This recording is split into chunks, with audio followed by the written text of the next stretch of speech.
Kabayatan na impanakal ti Department of Agriculture Cordillera nga adu tinatulungan da nga umili iti rehiyon babaan iti kadiwa ng Pangulo Program ken ti Benting Bigas meron na program. Papapigsan damatla ang tinaduma-duma a programa da maitunos iti direktiba ni President Ferdinand R. Marcos Jr. Adda detalye ni Christine Bornolia sa Baway. Iti 2025 State of the Nation Address ni President Ferdinand R. Marcos Jr.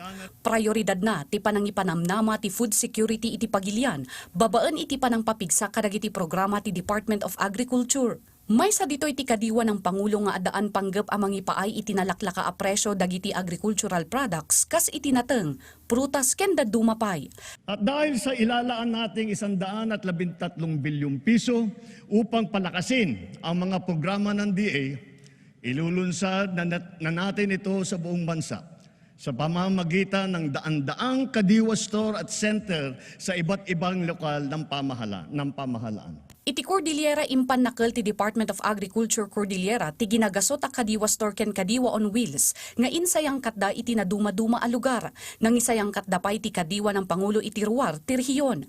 Iti datos ng isayang katdati duwa gasot a kadiwa ng Pangulo pakairamanan ti kadiwa on wheels, ken dagiti kadiwa store iti local government unit iti umuna a semestre ti tawan.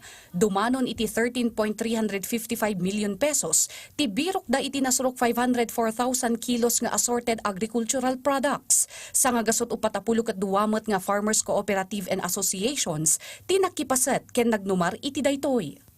Mas pinalawig pa natin ito lalong-lalo na noong panahon ng krisis.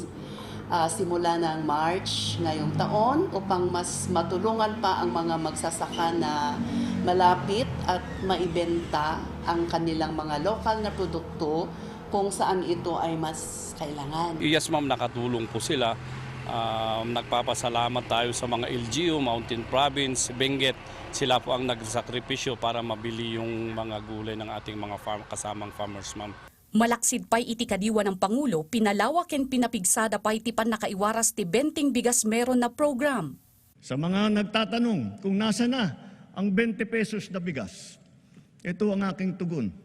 Napatunayan na natin na kaya na natin ang 20 pesos sa bawat kilo ng bigas nang hindi malulugi ang ating mga magsasaka.